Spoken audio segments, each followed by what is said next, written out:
make sure I'm getting the monument too. So. All right. So I'm speaking here today on behalf of the Jasenovac Memorial Center in Belgrade, and also as a member of the board of directors of the Jasenovac Research Institute here in New York. First of all, I'd like to say that I greatly appreciate the opportunity to be a member of JRI and to commemorate the suffering of the people of the former Yugoslavia during the period of World War II, the destruction of Yugoslavia at that time, and the torture that the Croatian Ustaša regime instituted against all persons who they didn't accept as members of their new greater Croatia. Many people are unaware of the fact that during World War II, Croatia expanded its borders and seized the entirety of Bosnia and Herzegovina, plus part of Serbia, as its own territory.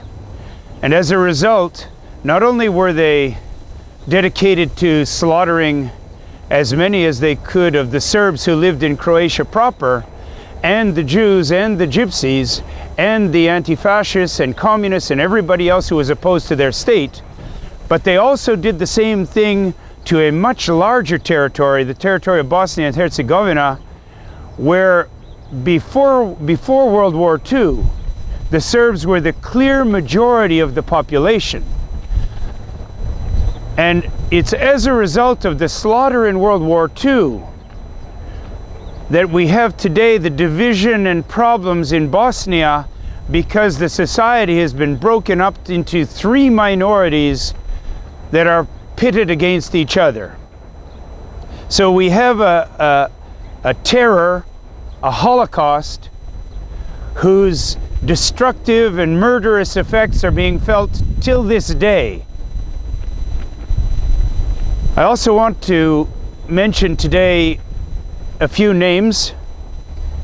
I'm named for Colonel Jovan Bosnitch, who was the eldest member of our family at the time of World War II. He was arrested by the Croatian Ustaša within the first few weeks of the war. And he was what they considered to be a high-profile target.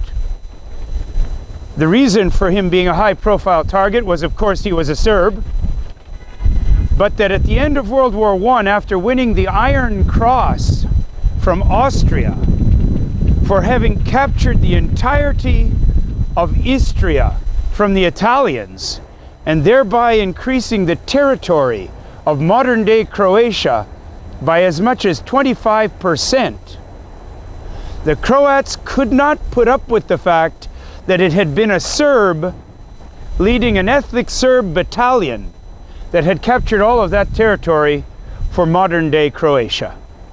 So they rounded him up first, and he didn't even have the chance to get to Jasenovac to be tortured and killed.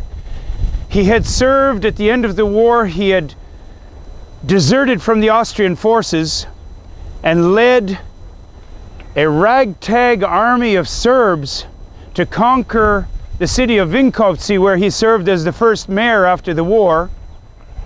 And so they came and they arrested him, and they first smashed his face on the cobblestones of the city in front of the city hall. And when his face was bloodied and broken, they took him not to Jasenovac because it had not yet been built. They took him to be exterminated at Jadovno, which was a pit in the forests of Croatia, where they threw thousands of innocent persons to their deaths. So I'm here speaking in the memory of Colonel Jovan Bosnitch, for whom I'm named, who was killed at the very start of the war as a high-profile target. I'm also speaking in the name of Sarah Hershkovich, my father's girlfriend, who was Jewish, and the daughter of the cantor of the Jewish synagogue. She was arrested, seized by the Croatian forces. She managed to live long enough to be taken to Jasenovac, where she was exterminated, presumably by having her throat slit. My father was in the field fighting in the Royal Yugoslav Army at that time. And when word got to him about what had happened to his girlfriend, who was not a combatant, who had nothing to do with the war, who was an innocent civilian, he led his unit straight and directly toward a Croatian Ustasha unit, and in that day they killed scores of them. And I asked him after,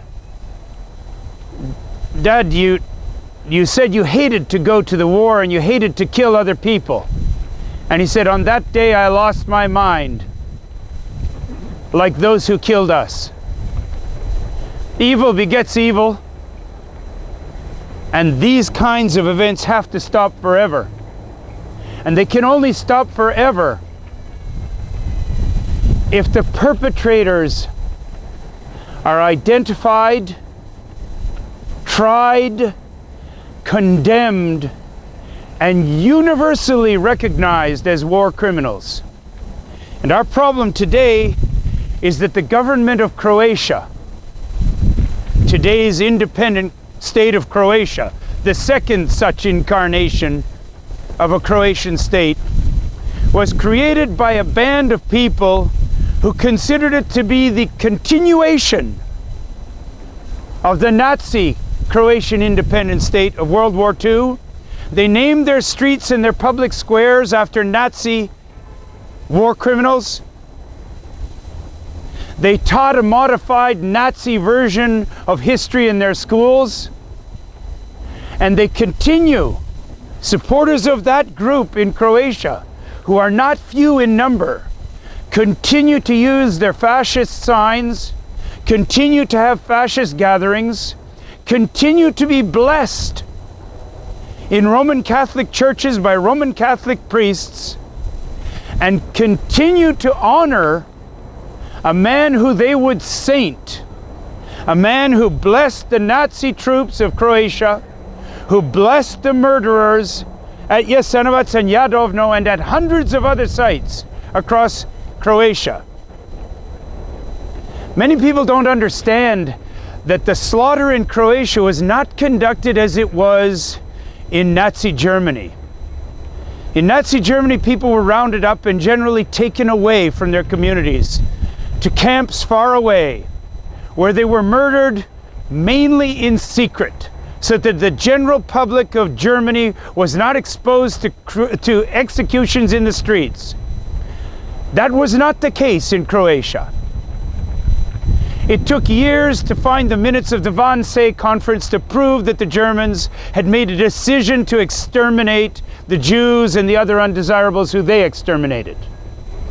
There was no need of any research in Ustasha Croat independent Croatia, because it was a publicly declared state policy, an openly announced policy printed in newspapers, that the Serbian question would be resolved by forcibly converting 1/3 of the Serbs to Roman Catholics,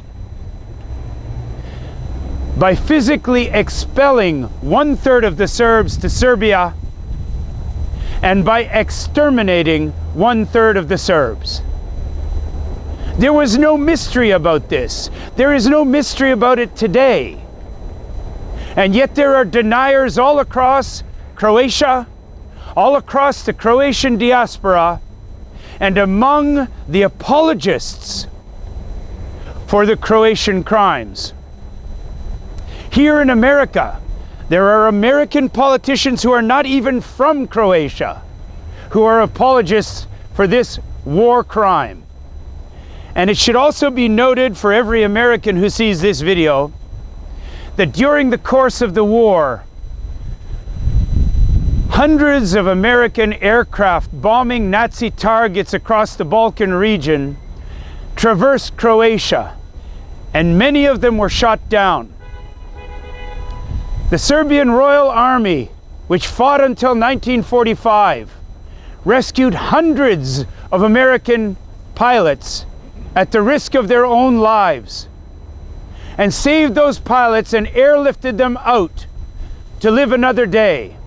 But 3 of those American pilots fell into the hands of the Croats, and they too were taken to Jasenovac and exterminated there. And I can tell you, if I'm now speaking to an American audience, that we also remember the Americans who were innocent and unknowing of what they faced when they landed in Ustasha, Nazi Croatia.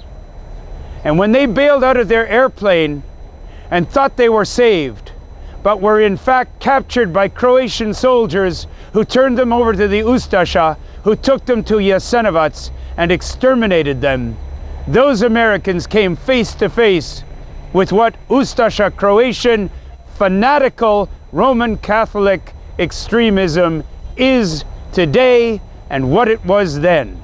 We will never forget, and we will always remember all of the victims. Thank you, John.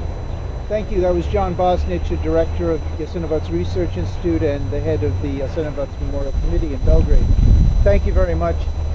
Ladies and gentlemen, we have to keep up the work of Jasenovac's Research Institute. I hope that some of you who are watching this video will perhaps make a donation to Jasenovac's Research Institute through our website, through our PayPal account. And and of course, now that COVID is coming to a close, hopefully, we will hold an in-person gathering next year in 2022. This Sunday, we will be holding an online Zoom conference with Michael Berenbaum and the director of the film Dara of Jasenovac, Predrag Antonijevic. Right.